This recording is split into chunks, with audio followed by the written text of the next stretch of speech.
Présidente, Madame la Ministre, Madame, Monsieur le rapporteur, mes chers collègues. Comme les intervenants précédents, moi aussi, je ne vais pas dire grand-chose.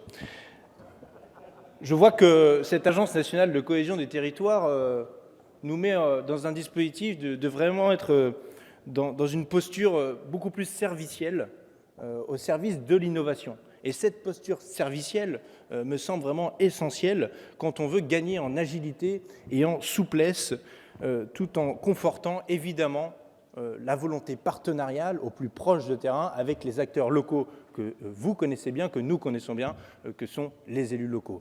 Ces élus locaux qui sont capables, dans le cadre d'un dialogue partagé, d'un dialogue renouvelé, de favoriser l'implication au plus proche du terrain, comme je l'ai dit, et qu'il y ait des véritables synergies avec cette Agence nationale de cohésion des territoires. Vraiment, il y a dans cette agence, on peut le voir, une véritable nouvelle gouvernance. Et c'est peut-être le point essentiel. La gouvernance de cette nouvelle agence sera tournée vers les projets innovants. Car c'est bien ça, le sens de l'histoire, l'innovation. Si nous ratons, si nous passons à côté de l'innovation, nous passons à côté du futur. Et ça, ce n'est pas possible. Vraiment, peut-être qu'il peut y avoir, je l'ai entendu, des problèmes de leadership sur cette agence. Mais ce n'est pas là le fond du problème. C'est sa capacité de réflexivité qui sera là mise à l'épreuve.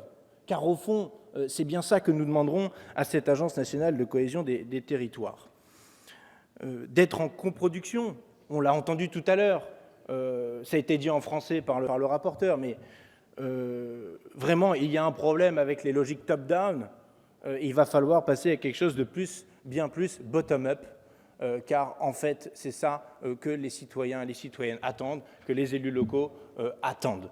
Oui, je sais, pour les services de la séance, ce sera traduit en français dans le texte, mais que voulez-vous, j'essaye de m'adapter, de disrupter et d'être à la hauteur des innovations que nous faisons au sein des administrations, car enfin, oui, c'est insupportable qu'il y ait tout un tas d'interlocuteurs empilés, ils existeront toujours, ne vous en faites pas, mais enfin, pour vous, il n'y aura qu'un seul, vous, je parle des élus locaux, qu'un seul interlocuteur qui sera le délégué territorial de l'Agence nationale de cohésion des territoires au niveau départemental, en lien avec les services de la préfecture, pour garantir aussi une certaine interministérialité de tous ces opérateurs qui, voilà, il faut le dire, sont bien trop nombreux. Moi-même, j'ai dû noter tous les sigles, parce que je ne les connaissais pas par cœur. Alors on a l'ANRU, l'ANA, l'ADEME, le CEREMA, la CDC, l'EPARECA.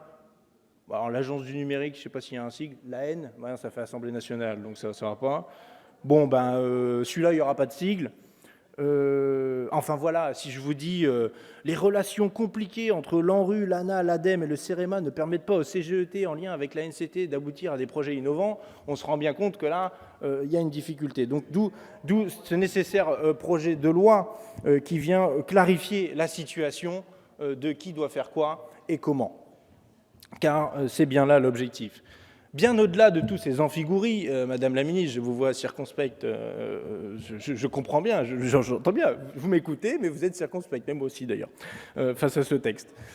Parce que bon, je conviens que mon propos soit assez abstru, néanmoins, c'est quand même quelque chose d'assez extraordinaire. On a donc le CGET qui, en lien avec le ministère, va piloter, va même ordonner un certain nombre de directives à une agence nationale de cohésion des territoires qui d'ailleurs absorbe la partie du CGET qui ne restera pas dans le ministère, et qui pilote des comités au niveau d'un point de vue horizontal, je ne sais pas comment on dit en anglais, vous m'excuserez, par le biais de conventions avec l'ANRU, l'ANA, l'ADEME, le CEREMA et la CDC, de sorte à ce que chacun ne fasse pas comme il veut, mais néanmoins, chacun garde sa liberté dans ses prérogatives, parce que quand même, il ne faut pas déconner.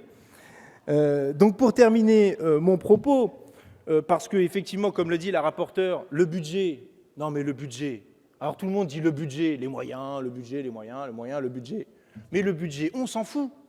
L'important, c'est l'idée qui nous pousse à faire cette agence. Et je vous le redis, c'est davantage de souplesse et d'agilité pour une efficacité renouvelée, et je vais oser le mot, pour atteindre l'efficience. Merci.